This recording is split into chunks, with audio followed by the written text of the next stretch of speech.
ተምሳሌት ሸልሙ ብንባል የመምህራን ውጤት ሚዛኑ ይደፋል። የተማሪ ሕይወት ያገባኛል ብሎ ስኬት ተስፋችንን በህሊና ዋዝሎ የዚህ መርሃ ግብር ተጠቃሚ የሆናችሁ መምህራኖች ከሁሉ በፊት እንኳን ደስ ያላችሁ፣ እንኳን ለዛሬው ቀን በቃችሁ ማለት እወዳለሁ። ከተማችሁ አዲስ አበባ ፈጣን ለውጥ እያስመዘገበች ጽዱ፣ አረንጓዴ፣ ለመኖር ተመራጭ፣ ለጎብኚዎች ደግሞ ሳቢ የሆነች መጥታለች። እያስመዘገበችው ባለችው ፈጣን የለውጥ ሂደት ውስጥ አንዱ መሰረታዊ ለውጥ መጣበት የምንለው የመኖሪያ ቤት አቅርቦት ነው። ከለውጡ ወዲህ ወደ 380 ሺህ የሚደርሱ የመኖሪያ ቤቶች አቅርቦት መጨመር ተችሏል። ሆኖም ግን ዛሬም የመኖሪያ ቤት ፍላጎትና የመኖሪያ ቤት አቅርቦት ሳይጣጣም ቆይቷል።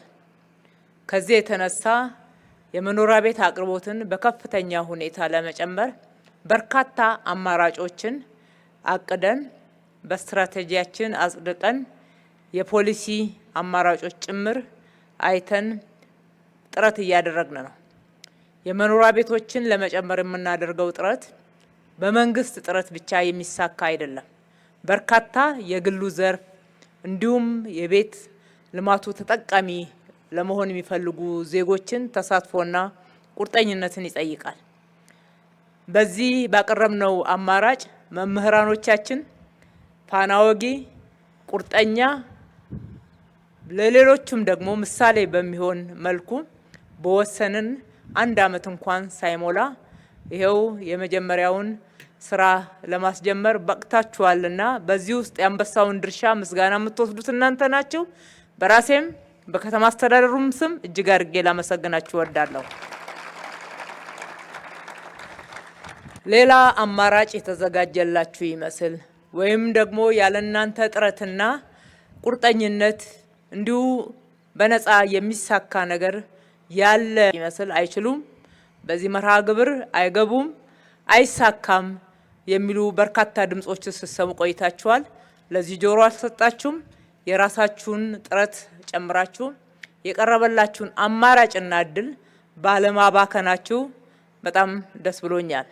እነኚህን ዛሬ የምናስጀምራቸውን የቤት መገንቢያ መርሃ ግብሮችና ፕሮግራሞች የሁላችንም ርብርብ፣ ቁርጠኝነት ቀጣይ ውጤታማ እንዲሆን ወሳኝ ነው። በቤቶች ልማት ቢሮአችን እንዲሁም ግንባታውን በዋናነት በሚከታተለው በቤቶች ኮርፖሬሽን የመምህራን ማህበር፣ በቤት ፕሮግራሙ የተደራጃችሁ መምህራኖች፣ ክፍለ ከተሞች፣ ትምህርት ቢሮ ለዚህ የፋይናንስ ድጋፍ የሚያደርጉም ሆኑ በተለያዩ አማራጮች ከቁጠባው በተጨማሪ ድጋፍ ለማድረግ ቃል የገቡ የባንክ ሰርቪስ የሚሰጡን አካላት፣ ኮንትራክተሮች፣ አማካሪዎች ይህንን ፕሮግራም ለማሳካት ዛሬ ሁላችንም ቃል የምንገባበት ነው። አዲስ አበባ ላይ ጀምረን የማናሳካው የማንጨርሰው ምንም ፕሮግራም የለም። ከጀመርን እንጨርሳለን። ከጀመርን ቀጥሎ ባሉት ቀናቶች ውስጥ ውጤታማ የሆነ ቀጣይነት ያለው ስራ መስራት አማራጭ ያለው ጉዳይ አይደለም። ስለዚህ ዛሬ መምህራኖችን እዚህ ሰብስበን ፕሮግራማችሁ እውን ይሆናል ስንል ሁላችንም በተከታታይ ኃላፊነታችንን ያለምንም መዘናጋትና መዘግየት ለመወጣት ቃል በመግባት ይሆናል። ይሄንንም ደግሞ በተግባር ማሳየት ይጠበቅብናል። በዚህ አጋጣሚ እኔም አደራ ልላችሁ እወዳለሁኝ።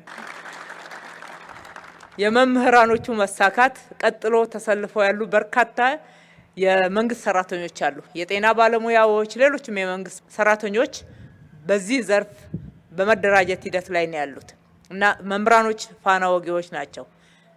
እነሱ በዚህ ባጭር ጊዜ ውስጥ ወደ 4 ቢሊዮን የሚጠጋ ገንዘብ ቆጥበው አስደንቀውናል፣ አስደምመውናል። ሌሎቹ ደግሞ ሲጨመሩ ባንኮቻችንም የበለጠ ፋይናንስ ለማቅረብ ይበረታታሉ እና ይሄንን ፕሮግራም እናሳካውላለሁ። መምህራኖች ልብ ልትሉት የሚገባው ከተማችሁ ያላትን ሀብት ሰጥታችኋለች። ይሄ ለመጀመሪያው ዙር የቀረበው 40 ሄክታር መሬት ወይም ደግሞ 400 ሺህ ካሬ መሬት የከተማዋ ትልቁ ሀብት ነው። ከከተማዋ ትልቁ ሀብት ቅድሚያ ተሰጥቷቸዋል። በአማካይ አሁናዊ የሊዝ ዋጋ ሲሰላ ወደ 24 ቢሊዮን ብር ያወጣል። እሱ ብቻ አይደለም፣ ከ5 ቢሊዮን ያላነሰ ካሳ ከፍለንበታል።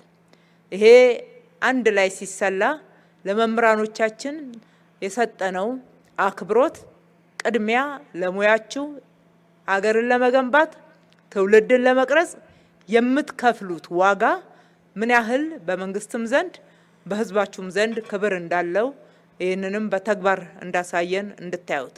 በዚያ ያበቃም የመንግስት ኃላፊነት በተከታታይ ደግሞ የጀመርነው የቤት ፕሮግራም እውን እንዲሆን በመከታተልና በማሰራት ሌሎችም ተዛማጅ የሆኑ አቅርቦቶች በተለይ መሰረተ ልማትን ውሃ ሳይት ላይ መንገድ፣ መብራት የመሳሰሉትን በማስገባት ደግሞ የሚቀጥሉ ወጪዎችን ኃላፊነት ወስደን እናንተ ለቤት ስራው የሚሆነውን ቁጠባችሁን አጠናክራችሁ የምትቀጥሉበትና በሚቀጥለው ደግሞ በስራ ክትትል ብቻ ሳይሆን እዚህ ስፍራ ላይ በምርቃት የምንገናኝበት ይሆናል።